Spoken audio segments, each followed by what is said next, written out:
தயவு பாகம் 6 நூற்பெயர் மாயை. மாயை இயற்றி அருளியவர் அனகன் தயாநிதி சுவாமி சரவணானந்தா, திண்டுக்கல். திருச்சிற்றம்பலம். அருட்பெருஞ்சோதி அருட்பெருஞ்சோதி தனிப்பெரும் கருணை அருட்பெரும் ஜோதி. அத்தியாயம் 4 பக்தி நெறி. தொடர்ச்சியாக பார்ப்போம். பக்தி நெறி தொடர்ச்சி. அனக பக்தி. அனக பக்தி துணை தலைப்பு. அகம் பற்றி புறம் விடுத்த அகம் பற்றி புறம் விடுத்த யோகானுபவ அகபக்தி நெறியை மறுத்து புற உலகியல் சிறக்க செய்ய வேண்டி புற உலகியல் சிறக்க செய்ய வேண்டி புற பக்தி மார்க்கம் வளர்க்கப்பட்டது முன்பு. இந்த புற வளர்ச்சியால் அகநெறி அருகி அடைபட்டு விட்டது பேரளவுக்கு. இதனால் உண்மையை சற்றும் காணக்கூடாது போய் புறத்தே அலைந்து கொண்டிருக்க நேர்ந்துள்ளது. இந்த அலைச்சலில் கரணேந்திரிய எல்லை வரை ஏதோ இன்பம் கிடைத்து விட்டதாக கருதி கொண்டிருக்கின்றனர் மக்கள். இந்த புற இன்பானுபவம் எல்லாம் முடிவில் பொய்த்து போகின்றன. ஆதலின் இதில் பற்று கொண்டு உழலுதல் பரன் ஆணை அல்ல என அறிந்து கொள்ளல் வேண்டும்.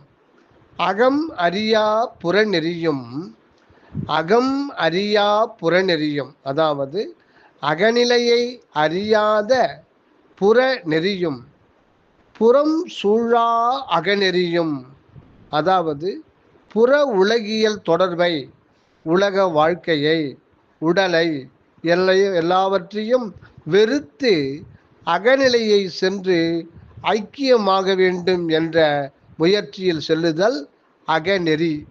இரண்டுமே வீணானவை என்பது இன்றைய சுத்த சன்மார்க்க தெளிவாம். எனவே இந்த இரண்டுக்கும் மாற்றாக ஆனால் இரண்டையும் இணைத்து தன்னகத்தே கொண்டதுமான ஒரு நெறியே இன்று இவ்வுலகுக்கு வேண்டியுள்ளதாம். அந்த ஒப்பற்ற ஒரு நெறியே அனக பக்தி நெறியாக வெளிப்படுகின்றது. அந்த ஒப்பற்ற ஒரு நெறியே அனக பக்தி நெறியாக வெளிப்படுகின்றது.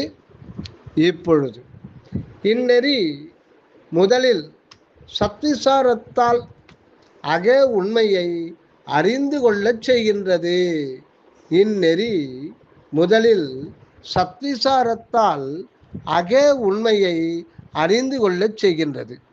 அறிந்து சார்ந்து அதுவாகி இரண்டற்று இருக்க செய்கின்றது வரை சரிதான். இந்நெறி முதலில் சத்விசாரத்தால் அக உண்மையை அறிந்து கொள்ளச் செய்கின்றது. அறிந்து சார்ந்து அதுவாகி இரண்டற்று இருக்க செய்கின்றது வரை சரிதான். ஆனால் அதற்கு மேல் அந்த அகத்திலே லயித்து சமாதியுற்று ஒழிந்து போகச் செய்வது அல்ல இந்த அனக சுத்த சன்மார்க்க பக்தி மார்க்கம். அதற்கு மாறாக அந்த ஒன்றிய அகநிலையில், அதாவது அந்த அகநிலையில் ஒன்றியபடி பிரிவர இருந்து கொண்டே தயவோடு அனகத்தே விரிந்து தயா இயலாக உலகியலை தயா இயலாக மாற்றிக்கொள்ளச் செய்வதாம். இந்த அனக தயா நெறிதான் அகத்தையும் புறத்தையும் இணைத்து கடவுள் இன்ப வாழ்வை இந்த காசினி மீது இருத்துவதாம். அகமிருந்து அனகமுற்று தழைக்கின்ற, அகமிருந்து அனகமுற்று தழைக்கின்ற இப்பக்தி மார்க்கத்தால் தான் இனி எங்கும் நன்மை விளைய காண்போம். இறைவன் திருவருளால் சத்திசார உண்மை கண்டுகொள்ளப்பட்டதால் இந்த அனகநெறி தழைக்க துணையாகவே எல்லா ஆலயங்களையும் அறிவியல் கலை ஞான நூல்களையும் பொருள்களையும் ஆற்றல்களையும் மற்ற எல்லாவற்றையும் அமைத்து கொள்ளுவோம். சீர்திருத்தம் அவசியமே தவிர மற்றும் சிதைத்து ஒழித்தலும் யாவற்றையுமே புதியனவாக தோற்றுவிக்க முயலலும் வீண் பிரயாசையாம். ஆகையால் சுத்த தயா உள்ளத்தோடு திருவருள் வழங்கியுள்ளவற்றை கொண்டே நல்வாழ்வு அமைத்து கொள்ள வேண்டியது நம் கடமை. புறப்பற்றை அகற்றத் தொடங்காமல் புலை அகப்பற்றை மட்டும் ஒழித்துவிட்டு அந்த அகப்பதியில் கலந்து அருள் அனகச் செயலை மேற்கொள்ளுவோம். இந்த மகா வாக்கியத்தின் புரிதல் என்ன? அதாவது புறப்பற்றை அகற்றத் தொடங்காமல் என்றால் என்ன? அதாவது புறப்பற்றாகிய உடலையே வேண்டாம், உடல் உயிர் உலக வாழ்க்கை இதையெல்லாம் வேண்டாம் என்று கொண்டது முந்தைய மார்க்கம். அப்படி புறப்பற்றை அகற்றிவிடக்கூடாது. பின்பு என்ன செய்ய வேண்டும்? உடலே நான் என்கின்ற மயக்க உணர்வை மட்டும் போக்கிக் கொள்ள வேண்டும். உடலை அலட்சியம் செய்யக்கூடாது. ஆனால் இந்த உடல்தான் நான் என்கின்ற மயக்க உணர்வை மட்டும் அகற்றிவிட வேண்டும். அதற்காகத்தான் புலை அகம், அகம் என்றால் ஆன்மா, புலை அகம் என்றால் இந்த உடலே ஆன்மா என்று கொள்ளுதல். ஆக இந்த புலால் உடம்பாகிய ஒன்றையே நான் என்று கொள்ளுகின்ற புலை அகப்பற்றை மட்டும் ஒழித்துவிட்டு அந்த அகப்பதியில் கலந்து அருள் அனகச் செயலை மேற்கொள்ளுவோம். ஏனெனில் அந்த அகப்பெரும்பதி அங்கிருந்து கொண்டுதான், அதாவது சிற்றவையில் இருந்து கொண்டுதான் அகண்ட பிரபஞ்சத்து யாவையும் ஆள்கின்றார். எனவே அவரோடு அத்துவிதமாய் உள்ள நாமும் அப்படி அகமிருந்து அனக தயவு செய்கையால் நம்மை சூழும் உலகுயிர்களை வாழ்வித்தல் முறையே அன்றோ? மேலும் நம் அகமுடையானின் ஆணை இல்லாமல் எந்த ஓர் உயிரும் எந்த ஓர் பொருளும் எந்த ஓர் நிகழ்ச்சியும் சூழ்கின்றது இல்லை எனவும், ஆகையால் எவற்றிற்கும் விருப்பு வெறுப்பின்றி தயவு செய்திடுவதே நமது கடமையாக உள்ளது எனவும் தெரிந்து கடைபிடித்தல் வேண்டும். அறியாமையால் புற உலகை வெறுத்தாலும் சரி அல்லது இச்சித்தாலும் சரி நமது கடமை செயல் நிறைவேறாது. அப்படி விருப்பு வெறுப்பு கொள்ளும்போது அகநிலையில் பிறழ்ந்து புறத்தே வீழ்ந்து கெட நேருகின்றதாம். இது மிக முக்கியமானது. அப்படி புறத்தே விருப்பு வெறுப்பு கொள்ளும்போது அகநிலையிலிருந்து பிறழ்ந்து புறத்தே வீழ்ந்து கெட நேருகின்றதாம். எனவே அகத்தையும் புறத்தையும் விடாது அணைத்து நின்று தயவு புரிவதே அனக பக்தியாக கொள்ள வேண்டும். இப்படி தேகப்பற்றின்றி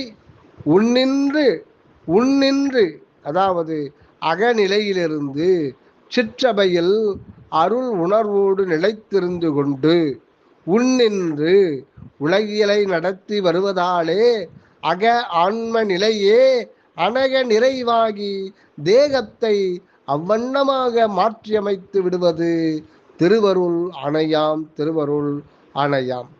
இங்கே திருவருட்பாலே வள்ளல் பெருமான் அருளிய பாடல் ஒன்றை பார்ப்போம். மரப்பற்ற நெஞ்சினை வாழ்கின்ற வல்லல், மரப்பற்ற நெஞ்சினை வாழ்கின்ற வல்லல், மல்ல பற்றறுத்தவர் வாழ்த்து மணாளர், மல்ல பற்றறுத்தவர் வாழ்த்து மணாளர், சிறப்புற்ற மங்கையர் தம்மோடு நான் தான், சிறப்புற்ற மங்கையர் தம்மோடு நான் தான், சிற்றம்பலம் பாடி சிற்றம்பலம் பாடி செல்கின்ற போது, சிற்றம்பலம் பாடி செல்கின்ற போது, புறப்பற்று அகற்ற தொடங்காதே பெண்ணே, புறப்பற்று அகற்ற தொடங்காத பெண்ணே, புலை அகப்பற்றை அறுத்தாய் நினக்கே இறப்பற்றதென்கின்றார், புலையகப்பற்றை அறுத்தாய் நினக்கே இறப்பற்றதென்கின்றார், என்னேடி அம்மா என் கை பிடிக்கின்றார், என்னேடி அம்மா என்ற திருவருட்பாடலால் புலையான உடல் பற்றை ஒழித்து, புலையான உடல் பற்றை ஒழித்து அகவடிவினின்று புறத்தே துறவு ஏற்காது தயா உறவு கொண்டு சூழ்நர்க்கு ஒளி செய்திருத்தல் நம் கடமை என தெளிந்து கொள்ளுவோமாக. அடுத்ததாக துணை தலைப்பு பற்றும் துறவும். பற்றும் துறவும். இவ்வுலகில் உண்மையை சிறிதும் அறியாது புலபோக இச்சை பெருக்கால் மண் பெண் பொன் ஆகியவற்றில் மிக பற்று வைத்து அதற்காக வாழ்நாள் முழுவதும் வரிதே செலவிட்டு அரிதில் பெற்ற இந்த மானுட பிறப்பை பாழ்படுத்தி நஷ்டமடைதல் பெருங்குற்றமாகும். இவ்வுலகில் உண்மையை சிறிதும் அறியாது புலபோக இச்சை பெருக்கால் மண் பெண் பொன் ஆகியவற்றில் மிக பற்று வைத்து அதற்காக வாழ்நாள் முழுவதும் வரிதே செலவிட்டு அரிதில் பெற்ற இந்த மானுட பிறப்பை பாழ்படுத்தி நஷ்டமடைதல் பெருங்குற்றமாகும். பெருங்குற்றமாகும். இதை போலவே இம்மூன்றினிடத்தும் வெறுப்பை உண்டு பண்ணிக்கொண்டு, இம்மூன்றினிடத்தும் வெறுப்பை உண்டு பண்ணிக்கொண்டு அவற்றை நீக்கி ஒதுங்கி வாழ்ந்தால்தான் உயர்வு பெறலாம் என கருதி அவைகளை துறந்து காட்டிற்கு சென்று கந்த மூலாதிகளை அருந்தி கடும் தவ வாழ்வு மேற்கொள்ள துறவு புணலும் திருவருட்சம்மதம் அல்ல, திருவருட்சம்மதம் அல்ல என்றும் அஃதும் குற்றமுடையதே என்றும் அறிந்து கொள்ள வேண்டும். ஆனால்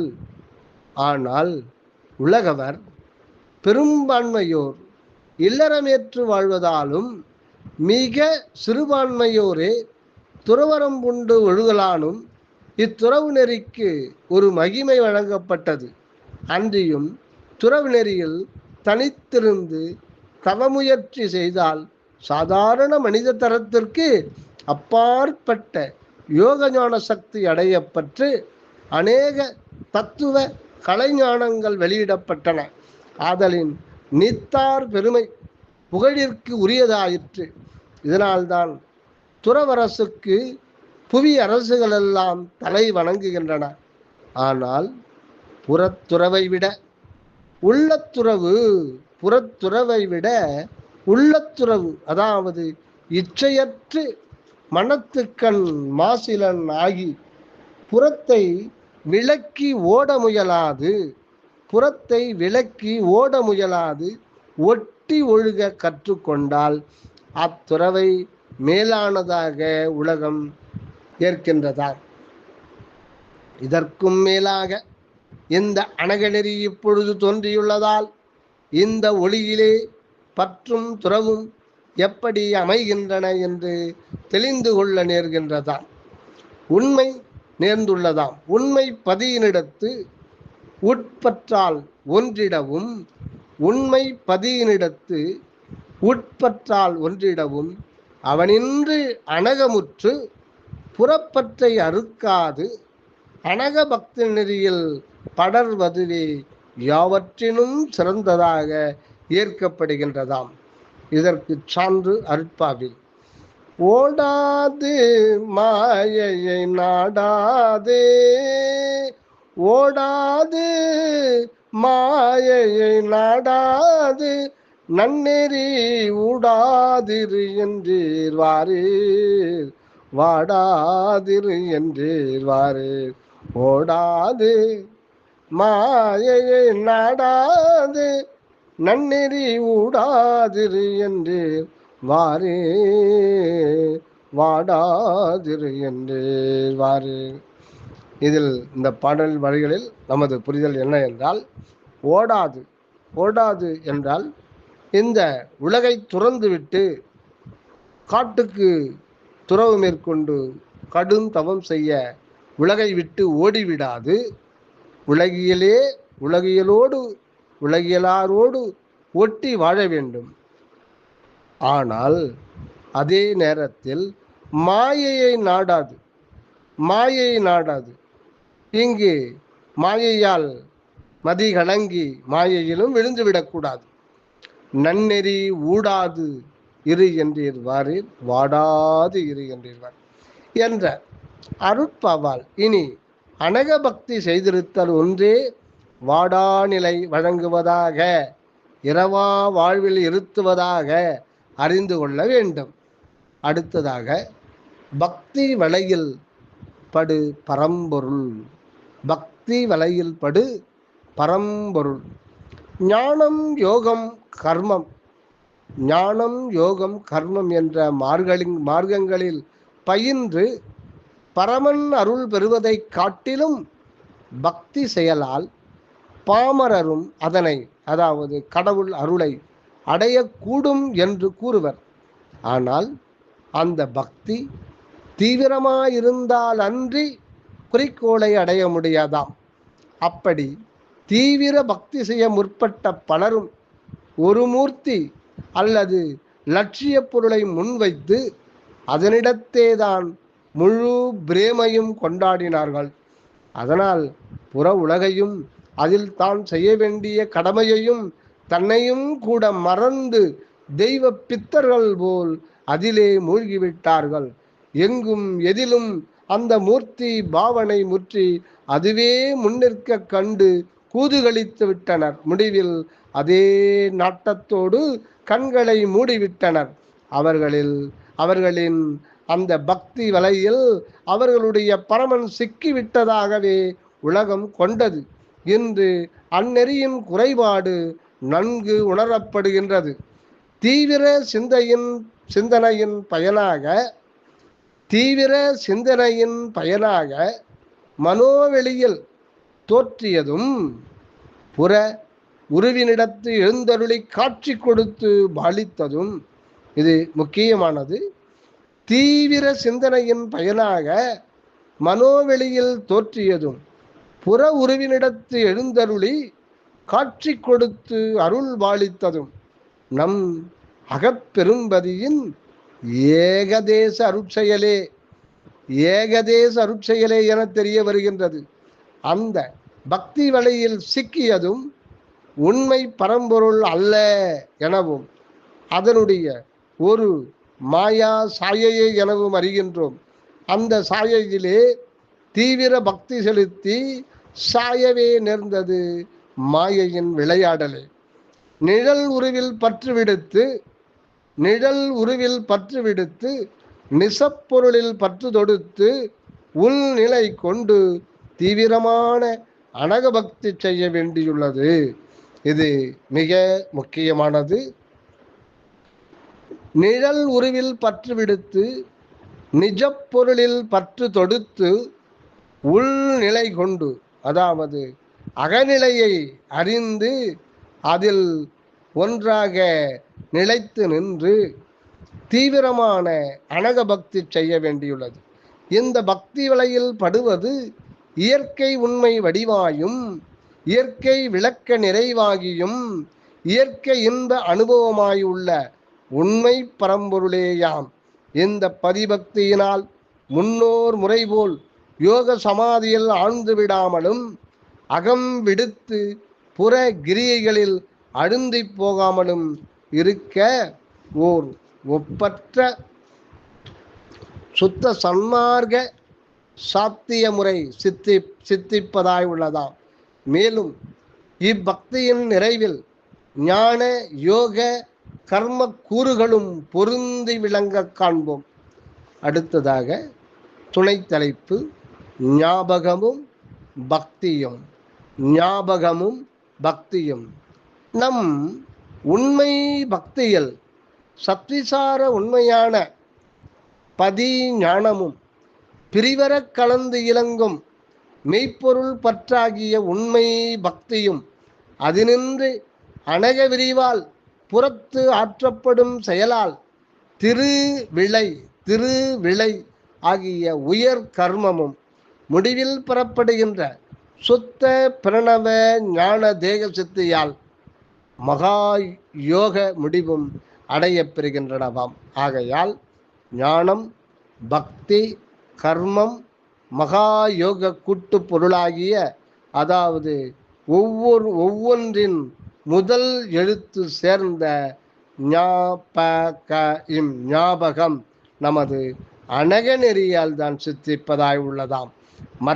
மற்றபடி புறநெறியாளர் கூறுவது போல் கடவுளை அடைவதற்கு ஞான யோகம் பக்தி யோகம் கர்மயோகம் மகா யோகம் என்னும் ராஜயோகம் ஆகிய இந்நான்கில் எந்த ஒன்றாலும் கூடும் என்பது உபசாரமே அல்லாது உண்மை அனுபவம் அல்லவாம். ஞான யோகத்தால் மட்டும் என்ன அடைந்து விட முடியும்? சாஸ்திரங்கள் கூறும் உபாயப் பொருளைத்தான் காணலாம். மாயையின் கூத்தை மனத்திரையில் கண்டு களிக்கலாம். முடிவில் அந்த ஞானத்தோடு ஒடுங்கி போக வேண்டியதுதான். அதுவா கடவுள் நிலை பேறு அன்றே?